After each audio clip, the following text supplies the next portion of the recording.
Hi everyone, this is Sheetal. So today I'm going to tell you about the variables.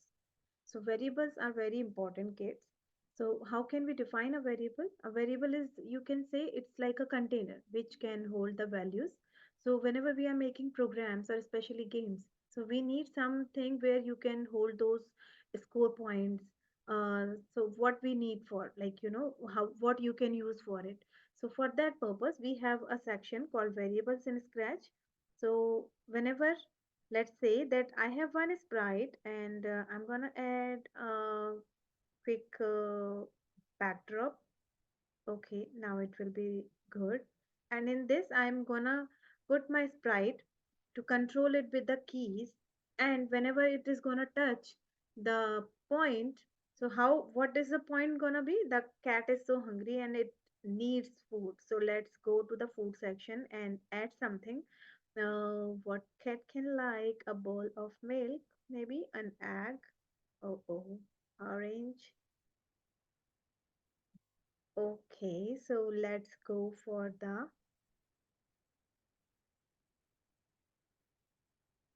bowl of milk. Okay, so this is the milk, and now how to control the key, how to control a sprite with the keys. So for that, every time whenever you are running, I always say that you give the go to position and the costume. So I think this is the perfect go to position, and here I'm gonna give it this. Now to control your sprites with the keys, we have the key pressed event. So here, you what do you need? You need the all the directions.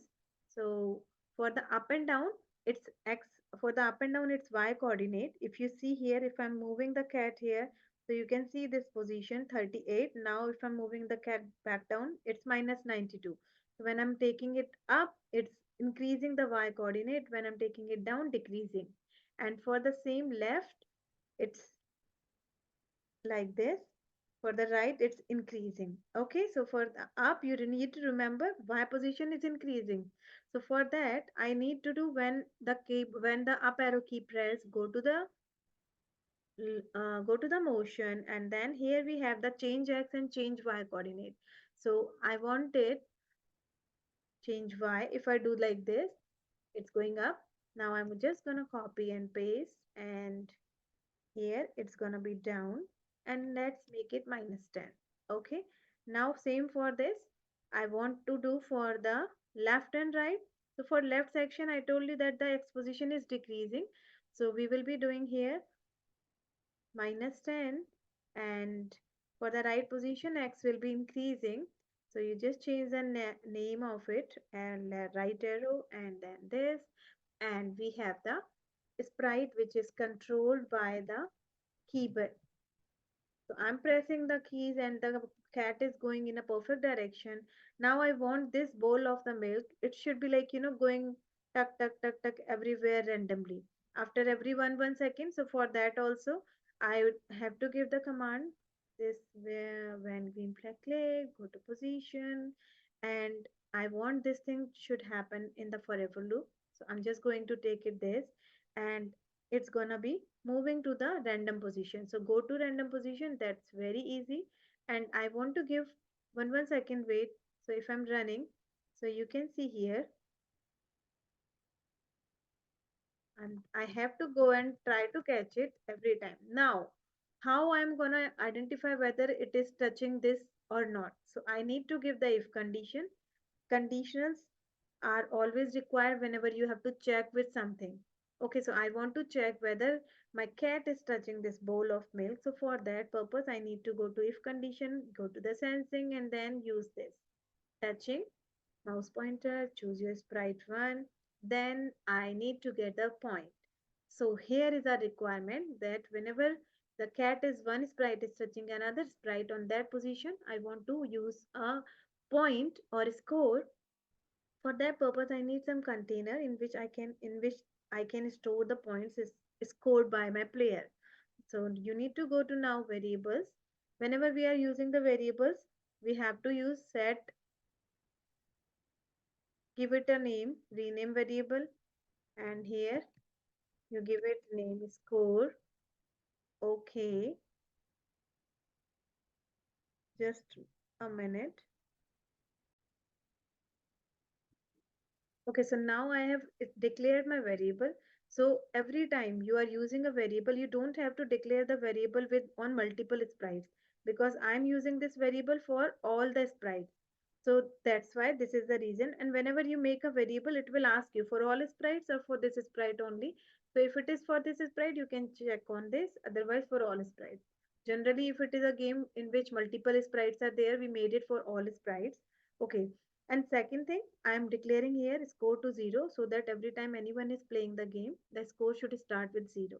Now my condition is that if touching the sprite 1, it should get the score. So how I'm gonna use is change score by 1. So if you want to just see, if I'm just clicking here, oh no, it's running so fast. Even if it is getting some score, I cannot see whether it is even touching it or not. Why? Because the score is not visible. So I need to make it look here, and also I'll make little bit easy. It's very tough because wait 1 second is like it's going away so fast. Now let's run it again.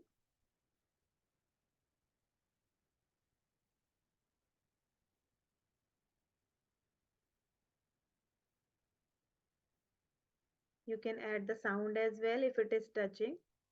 Still for me it is very fast. Okay, maybe sometimes you see that it is getting the score, not getting the score, so you can arrange the things like this. Okay. Also, whenever if it is touching you at that time, also you need to better it will be. You just use this go to random position so that it will change its position. Okay. And as it is moving a little bit slow, so I'll just do this 20 at every place. So my cat is gonna be little bit fast.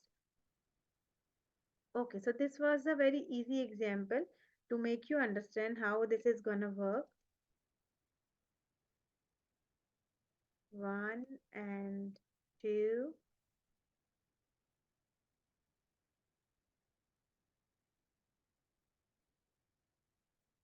Okay.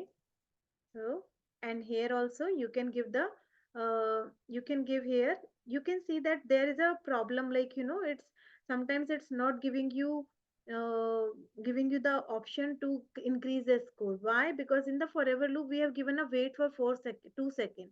So in these kind of situation, better it is you take a new event of block, take a new event of forever control. Now whenever your cat is touching this, you are gonna get the proper score. So I'm going to put it here, and the go to position also, just give it go to position this and then run. And now let's see.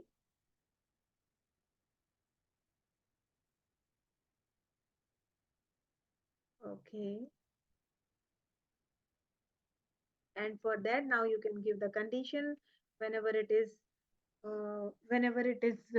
is reaching the score 10 points, you will win this game.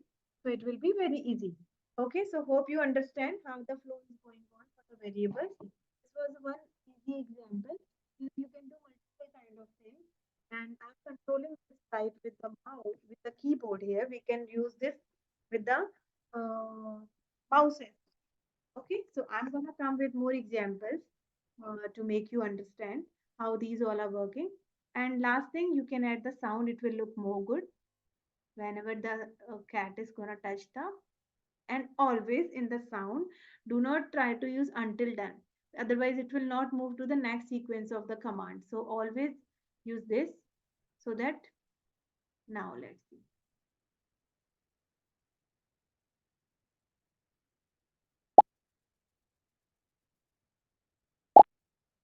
Okay, if you want, then I can tell you how it's gonna be. Checking for the condition to win the game, you can just put it here. Next if block, if score equals to, so go to the operators, use the equal or maybe the greater than sign. I always prefer greater so that it checks for both of them. If my score is greater than, let's say I'm just checking for purpose, I'm just keeping 5. And now, so what will happen? It will change to a new backdrop, or then maybe win or something else you can just make. Now we have two backdrops. So what we need to do, we need to define at the run position that which backdrop should come in the beginning. So Let's quickly make it, and then you can choose a font as well. And this is my title backdrop, so I'm just gonna give it a name title.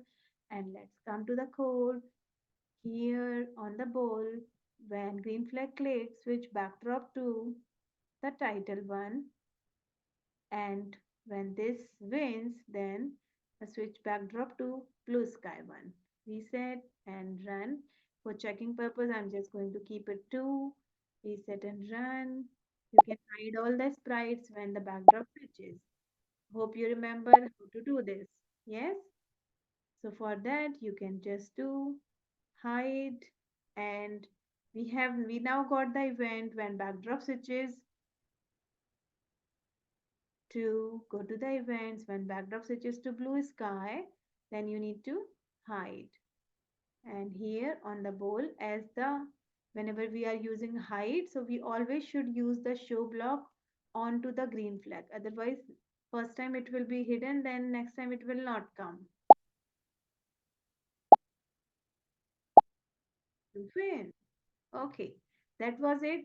That was the easy example to explain you how the variables are working. So variables are very important. Here we are only learning the basic kind of variables, but multiple kind of variables are available that I'll tell you in the future classes. Thank you. Bye bye. If you like the video, please subscribe and like.